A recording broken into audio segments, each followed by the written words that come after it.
Apa hukum video rekaman? Apakah seperti foto? Karena di kajian ini sudah ada rekaman yang targetnya peserta kuliah dan bukan sekedar rekaman kuliah. Iya. Pertama, dibedakan antara foto dan apa? Rekaman. Kalau foto masuk ke dalam gambar.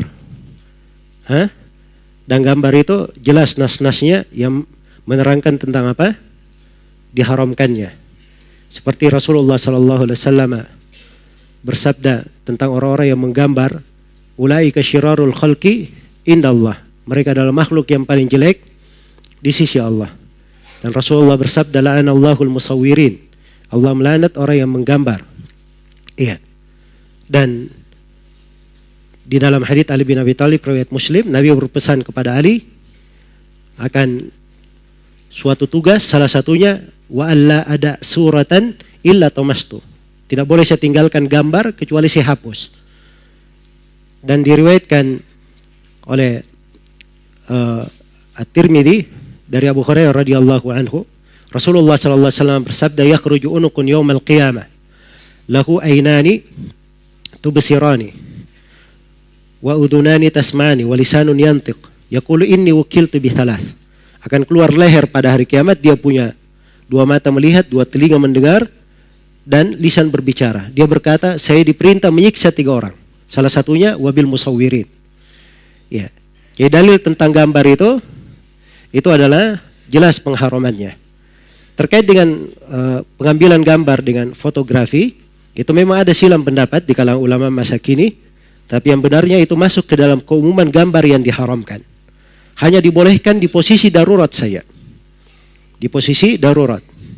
Seperti misalnya untuk KTP, untuk paspor, atau untuk dokumentasi perkara yang penting, nah itu diperbolehkan oleh para ulama. Jelas ya? Adapun terkait dengan masalah live, rekaman live, itu kata Syekh Shalih Al-Fauzan, itu penukilan nakal. Ya. Itu nakal. Dia bukan gambar tapi memindahkan. Jelas ya? Memindahkan. Dan terkait dengan rekaman yang terekam, ini kembali kepada hal yang ada manfaatnya. Pada hal yang ada manfaatnya. Kata Syekh Shalih Al-Fauzan ketika saya tanya tentang hal tersebut, ya tentunya beliau di dalam hal ini juga itu bertahap sesuai dengan maslahat. Iya.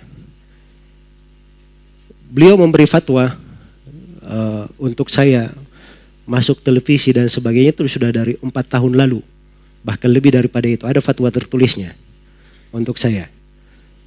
Dan ada sebagian fatwa yang lain saya tahu sudah lama akan hal tersebut.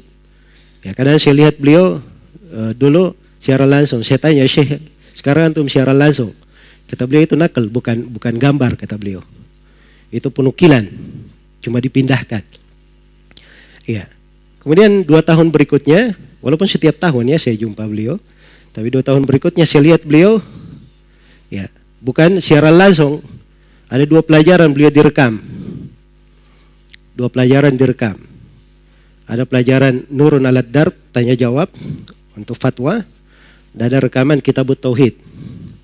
Ya, rekaman Kitabut Tauhid. Direkam, setelah itu baru diputar. Saya tanya tentang hal tersebut, kata beliau, la ba'sa bisyai' alladhi yu'rab wa yazul wa laysa suratan muthabbatah. Kata beliau, tidak apa-apa dengan sesuatu yang dia tampil setelah itu hilang. Bukan gambar tetap. Bukan gambar tetap. Ya. Jadi itulah batasan yang dipakai. Sebenarnya ini sudah saya ketahui dari beliau beberapa waktu yang lalu. Hanya saja belakangan kemarin saya lihat dari beliau beberapa wejangan yang kelihatannya memang saat ini itu penting untuk ada kegiatan seperti yang sekarang sedang berlangsung ini. Dan itu manfaatnya lebih banyak dan insya Allah lebih besar. Karena itu dari hal-hal yang seperti ini, seorang melihat bahwa fikih itu kadang seorang alim memandang sebuah pembahasan, ya, sesuai dengan perkembangan. Dan tidak ada yang rumit dalam hal itu, karena mereka berpijak dengan dalil. Berpijak dengan apa?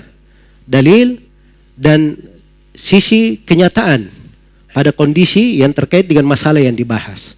Karena itu kadang ada perubahan fatwa dan sebagainya, maka itu adalah hal yang baik. Nah, baik, jadi itu ringkasan dari fatwa-fatwa beliau. Kalau ada yang tidak mengetahui fatwa yang seperti itu, ya sudah, tidak usah dipermasalahkan. Ya, dia misalnya tahu sebuah fatwa, ya itu sekadar yang kamu tahu. Biarkan yang tahu, mereka mengamalkan apa yang mereka ketahui. Jelas ya? Nah, ini bukan masalah yang di dalamnya kalau kita ribut, kamu jadi ahlul bidah, ya, kamu bukan ahli sunnah, tidak. Ini masalah terbuka di dalamnya apa? Pintu ijtihad. Hanya saja pintu bergampangan ini tidak bagus. Pintu bergampangan. Karena itu saya tidak izinkan di majelis ini ada yang mengambil gambar. Saya tidak izinkan. Sebagaimana sebagian orang yang kadang dia masuk di dalam dakwah tetapi gampang untuk mengambil gambar. Ya, sedikit-sedikit. Ya. Ketemu orang di bandara, dijemput, gitu kan? Senang selfie. Nah, ini bentuk dari bergampangan, ya, kurang bagus yang seperti itu. Dia tampakkan sisi manfaat. Ya, dia masuk dalam tersebut ada maslahat. Ada maslahat. Ya, dan jangan dia pikir suatu itu pada dirinya saja. Mungkin kalau dia saja tidak perlu itu, Ustaz. Kalau dia saja.